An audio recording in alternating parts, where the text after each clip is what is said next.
시청자 여러분 안녕하십니까? 달인을 만나다의 이상민입니다.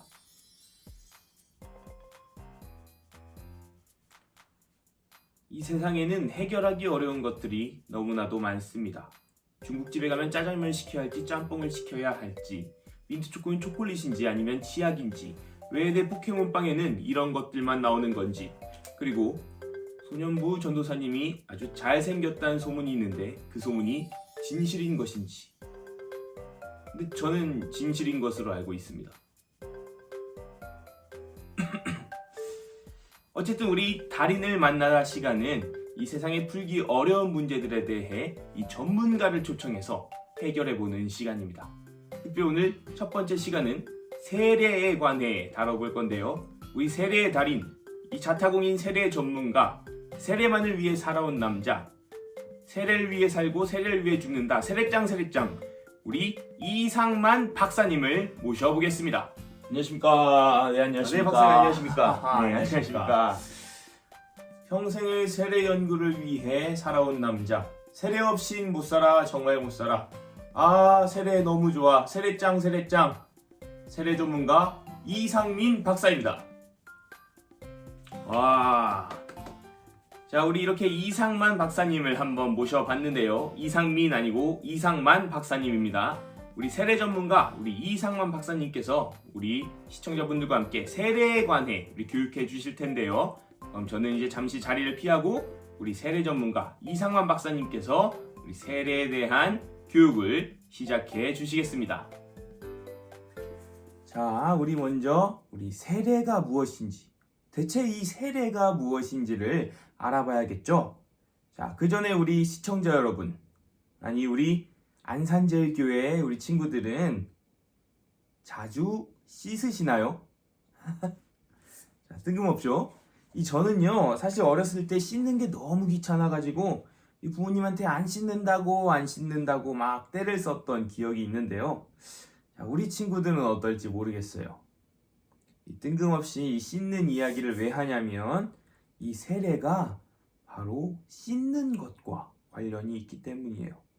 자, 세례는 조금 어려울 수 있는데 한자로 씻다 세 그리고 예절예라는 글자가 만나서 이 씻는 예식, 씻는 의식을 말해요. 자, 우리 무언가를 씻어야 돼. 우리 무언가를 씻을 때는 뭐가 필요하죠? 맞습니다. 물이 필요하죠. 물. 이 세례란 바로 이 물을 통해서 죄를 씻어낸다는 의미를 갖고 있어요. 성경에서는요, 이 세례를 받을 때 물에 몸을 잠기게 하고 다시 나오는데요. 이것은 죽었다가 다시 살아났다, 부활했다 라는 것을 의미합니다. 하나님을 잘 모르고 하나님을 잘 믿지 않다가 이제는 하나님을 알고 믿고 하나님의 아들, 딸로 살기 위해 예수님과 함께 새롭게 부활한다 라는 의미를 갖고 있는 것이죠. 자, 우리 로마서 6장 3절과 4절을 세번역 성경으로 보면요, 이렇게 나와 있어요. 우리 한번 같이 읽어볼까요? 자, 시작. 세례를 받아 그리스도 예수와 하나가 된 우리는 모두 세례를 받을 때에 그와 함께 죽었다는 것을 여러분은 알지 못합니까? 그러므로 우리는 세례를 통하여 그의 죽으심과 연합함으로써 그와 함께 묻혔던 것입니다. 그것은 그리스도께서 아버지의 영광으로 말미암아 죽은 사람들 가운데서 살아나신 것과 같이 우리도 또한 새 생명 안에서 살아가기 위함입니다. 아멘. 예수님께서 죽으셨다 부활하신 것처럼 우리도 예수님처럼 새로운 모습으로 다시 태어나는 것이란 거죠. 자, 이렇게 세례를 통해 죄를 씻고 새로운 모습으로, 새로운 생명으로 나아가는 것입니다. 자, 우리 베드로전서 3장 21절도 마찬가지로 세번역 성경으로 함께 보겠습니다. 자, 이거 화면 나오죠? 같이 읽겠습니다. 시작! 그 물은 지금 여러분을 구원하는 세례를 미리 보여준 것입니다. 세례는 육체의 더러움을 씻어내는 것이 아니라 예수 그리스도의 부활을 힘입어서 선한 양심이 하나님께 응답하는 것입니다. 자, 세례를 받는 것도 중요하지만 세례를 받은 후에도 아주 중요하다는 말인 것 같아요. 자, 세례를 받고 새로운 모습으로 예수님과 함께 깨끗하게 거룩하게 하나님 자녀답게 신실하게 살아가야 합니다. 우리 이제 3주 정도 뒤면 세례를 받게 될 텐데 세례 교육을 잘 듣고 또 세례를 받은 후에 하나님 보시기에 기쁜 삶을 살아가는 우리 친구들 되기를 소망합니다. 자, 이렇게 우리 세례에 대해서 정리해 보았는데요. 이 세례를 받기 위해 우리는 배워야 할 것들이 조금 있어요. 여러 가지가 있는데 그중 첫 번째로 배워야 할 게 있습니다. 그게 무엇이냐면 바로 세례를 받는 나 자신입니다. 네? 저 아는데요? 제 이름은 이상만인데요? 뭐 이럴 수 있겠지만 우리 조금만 더 자세하게 하나님이 지으신 하나님이 만드신 나는 누구인지 알아보는 시간을 갖겠습니다. 자, 질문. 나는 누가 만드셨나요? 아까도 살짝 말했죠? 나는 하나님께서 만드셨어요. 그러면 하나님께서 만드신 하나님께서 만드신 나는 누구일까요? 바로 하나님의 자녀, 하나님의 아들, 딸입니다. 그러면 하나님의 딸, 하나님의 아들이라는 게 무슨 뜻일까요? 바로 하나님의 사랑을 받는 사람이라는 뜻이에요. 우리 엄마나 아빠, 가족들이 우리를 무척 사랑하죠. 이것처럼 하나님의 자녀인 우리들은 하나님께 엄청 사랑받는 존재예요. 자, 그러면 하나님이 나를 만드셨는데 그런 나에게 하나님이 원하시는 것은 무엇인가요? 바로 하나님을 사랑하고 기쁘시게 하는 것이에요. 하나님을 사랑하는 우리의 살아가는 모습이 하나님 보시기에 기쁜 모습이 되도록 우리는 하나님께로 나아가야 합니다. 자, 그러면 하나님은 어떤 분이실까? 하나님은요, 온 세상을 만드신 분이에요. 태초에 하나님이 천지를 창조하시니라. 창세기 1장 1절 잘 알고 있죠? 그럼 하나님께서 온 세상을 만드시고 뭐라고 말씀하셨나요?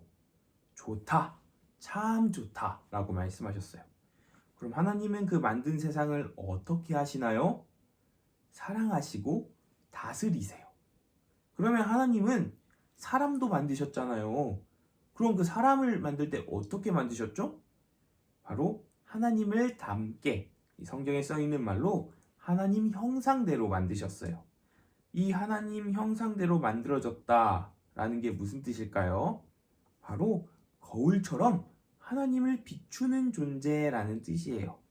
자, 세상이 이렇게 하나님께서 사랑스럽게 이렇게 세상을 만드셨는데 왜 나쁜 일, 아름답지 못한 일들이 일어나는 걸까요? 바로 죄 때문입니다.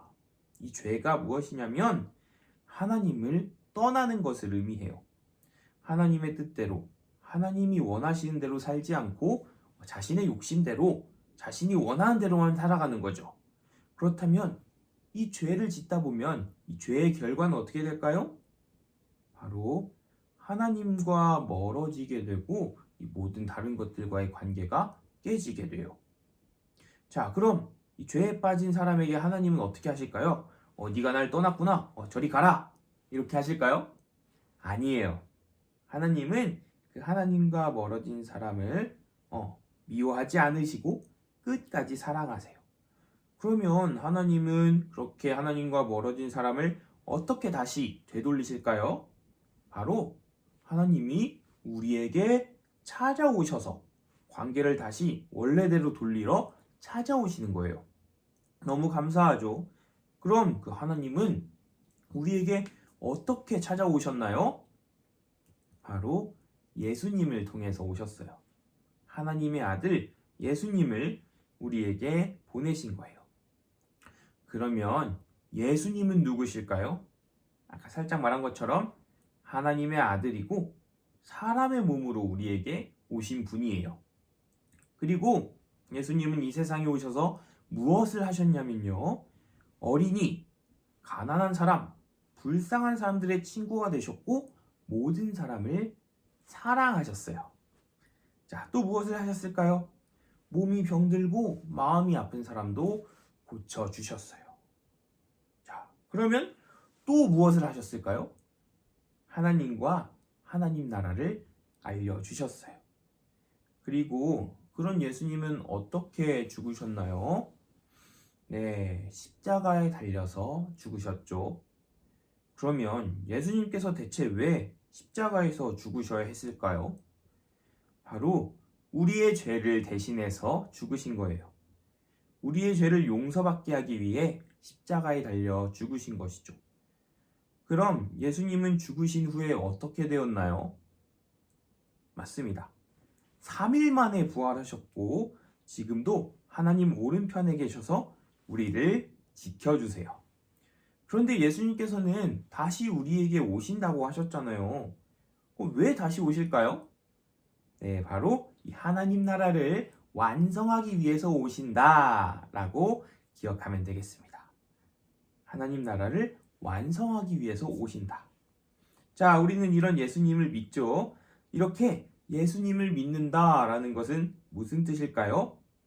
바로 예수님이 나의 죄를 위해 죽으신 것을 믿고 그 예수님을 나의 주님으로, 나의 주인으로 믿고 섬기는 것입니다.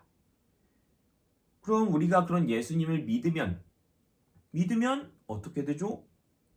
네, 맞아요. 구원을 얻게 돼요. 구원이란 예수님을 통해 죄를 용서받고 하나님과 영원히 사는 것이에요. 자, 그럼 우리 친구들, 나는 예수님을 믿나요? 나는 예수님을 믿나요? 예수님을 믿고 구원을 받았나요?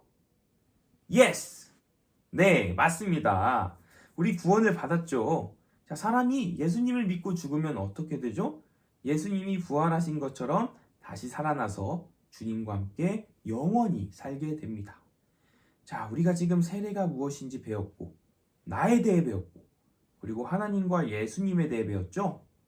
우리 이제 마지막으로 성령님에 대해 배워보겠습니다. 하나님, 예수님, 그리고 성령님. 우리 성부와 성자와 성령 삼위일체라고 하는 말을 들어봤나요? 이 성부 하나님, 성자 예수님, 그리고 성령은 같은 한 분 하나님인 이 삼위일체 하나님이세요. 자, 이 성령님은 누구실까요? 하나님과 예수님이 보내주신 영입니다. 맨 처음 기독교인들에게 이 성령님이 어떻게 나타났냐면요. 이 강한 바람과 같은 소리를 내면서 불의 혀처럼 갈라져서 이 사람들과 함께 하셨어요. 그럼 성령님은 어디에 계시나요? 세상 모든 곳에 계시고 내 안에도 계세요. 그럼 성령님은 무슨 일을 하실까요? 우리가 예수님을 믿게 해주시고 또 모든 생명을 지켜주세요. 자, 이렇게 일하시는 성령님이 나에게 어떤 일을 하시나요? 나와 언제나 함께 하시고 나를 하나님께로 이끌어 주세요. 자, 그러면 이 성령님과 함께하면 무슨 일이 일어날까요? 바로 하나님을 닮아가게 됩니다. 자, 우리 이렇게 지금까지 세례란 무엇인지, 그리고 하나님께서 지으신 나는 누구인지, 그리고 삼위일체 하나님, 예수님, 그리고 성령님에 대해 배워봤어요. 자, 우리 친구들 도움이 되었나요? 우리 오늘 배운 거 잘 기억하고 다음 시간에도 오늘처럼 열심히 세례 교육을 들어주면 좋겠어요. 오늘 교육 다 들은 친구는 이 유튜브 댓글에 출석했습니다, 출석했어요, 이렇게 같은 말을 남겨주고 출석했다는 내용을 남겨주고 오늘 교육을 듣고 느낀 점, 아니면 인상 깊었던 점, 아니면 하고 싶은 말을 같이 남겨주세요. 그래야 출석 확인이 됩니다. 그러면 지금까지 세례 전문가, 세례 없이 못 살아, 정말 못 살아, 세례 너무 좋아, 세례의 달인 이상민 아니고 이상만 박사였습니다. 자, 그럼 다음 시간에도 열심히 우리 세례 교육에 참여하는 우리 친구들 기대하면서 이만 이 세례 교육 첫 번째 시간을 마치겠습니다. 안녕.